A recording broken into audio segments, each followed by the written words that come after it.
Hey everyone, welcome to Botanists in Paradise. I'm Nolan, and in this episode, I'm going to be taking you on a guided tour of the flora of the Wind River Range in western Wyoming. I don't know our exact plan yet, but by this time tomorrow, we're going to be somewhere in those mountains over there, and we're going to see what's growing on the slopes of some of Wyoming's tallest mountains.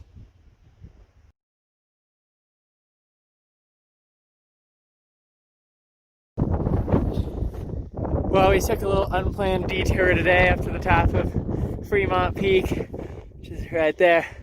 I didn't think we'd make it, but we're up at about 13,700 feet. The tallest mountain in Wyoming is right over there, Gannett Peak. And in the background, over there you can see Grand Teton. We've been above the plant line for a while. But if I have the energy on the way down, I'll show you some of the cool endemics going up this elevation. Our camp is down there somewhere by that lake. Oh boy, it's a little chilly up here. So we're about 30 minutes down from the summit, and we're finally back in the plant zone here. This Actuaria Digina in the Polygonaceae family is by far the winner for highest plant species out here. Although some of it's looking pretty miserable up here. I love this stuff though. It's full of oxalic acid, and it kind of tastes like sour gummy candy. Amazing little treat. Got a little burst of moisture in there too. This terrain is just unbelievable out here. We're hiking on top of ancient frozen magma chambers dating back to the Paleozoic. These were forming underground long before complex life ever evolved on this planet, and they weren't uplifted until the late Cretaceous, which was about the same time that flowering plants were just starting to diversify on the planet. Surely the uplift of these mountains helped drive that diversification too, creating all kinds of different microhabitats. I'm pretty far out of my native range here, and I really didn't know what plants to expect. And it's been interesting to discover that it's Asteraceae, Brassicaceae heaven up here.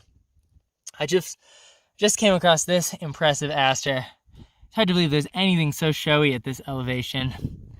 I don't know what it is, but it looks like it might be related to Echinacea or the sneeze weeds.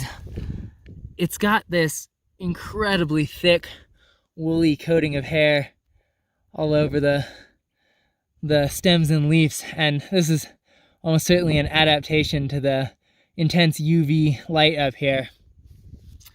A lot of the other plants here have a pretty similar growth habit, very compact, low to the ground. But when they bloom, or if you look closely, you can see how much biodiversity there really is. There's some kind of aster or erigeron here. This one's not in bloom, but I think this might be a Claytonia? Claytonia megariza, perhaps? What else do we have here? Oh yeah, here's another Asteraceae. This one looks like a senecio of some sort, or a pachyra is what a lot of them are called now. Really excited to get back and identify all these. Is there anything else?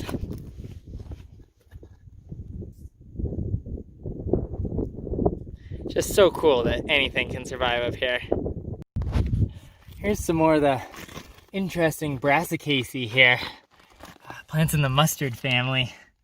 This one has these, might be a draba. It's got these large, kind of twisted up seed pods and these thick, leathery leaves.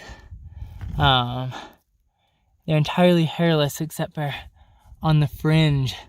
Hopefully those characteristics will help make it distinct enough to identify. This mustard is bizarre. I've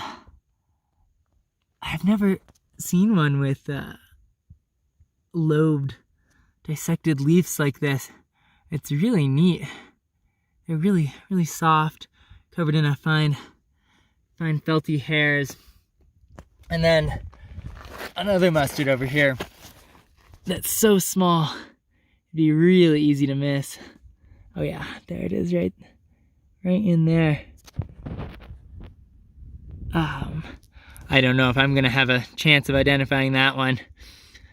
Probably would need to look at the hairs on the leaves under the microscope. I don't really know what's going on with this plant at all. It's covered in these, it looks like it could be a gall or these weird,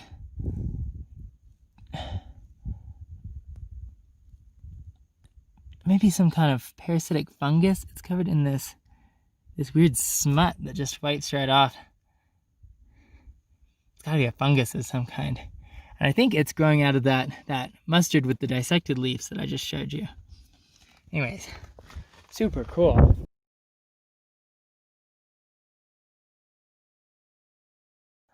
Ooh, finally, here's one I know. This is one of my old favorites, Astragalus Kentrophyta.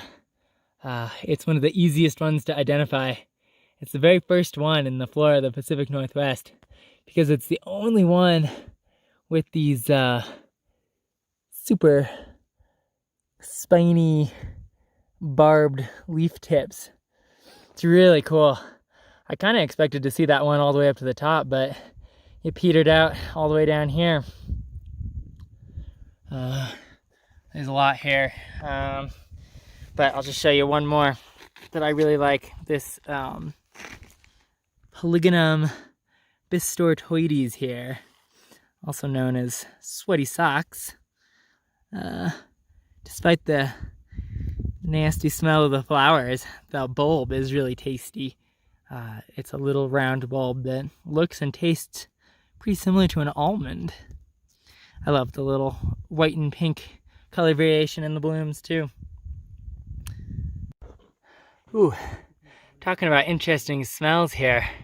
This Polemonium is covered, you can see those thick trichomes on there. This guy smells just like, like a fine sour diesel kush. Wow. Speaking of which, I could use some of that when we get back to camp today. Okay, I just gotta stop for this one. This is Silenia caulis. It's the only Silene that I know of in this area that's adapted this super cespitose form to deal with the challenges of the alpine. Oh, look right there. There's one in full bloom. And there's more of that just unbelievable Asteraceae right there. Oh, I should get going though. We got a long ways to go today. We're headed hiking down this ridge, following it to the left down here. Then we gotta loop all the way back down to, you can barely see it peeking through. Our campsite's just on the other side of that lake right there.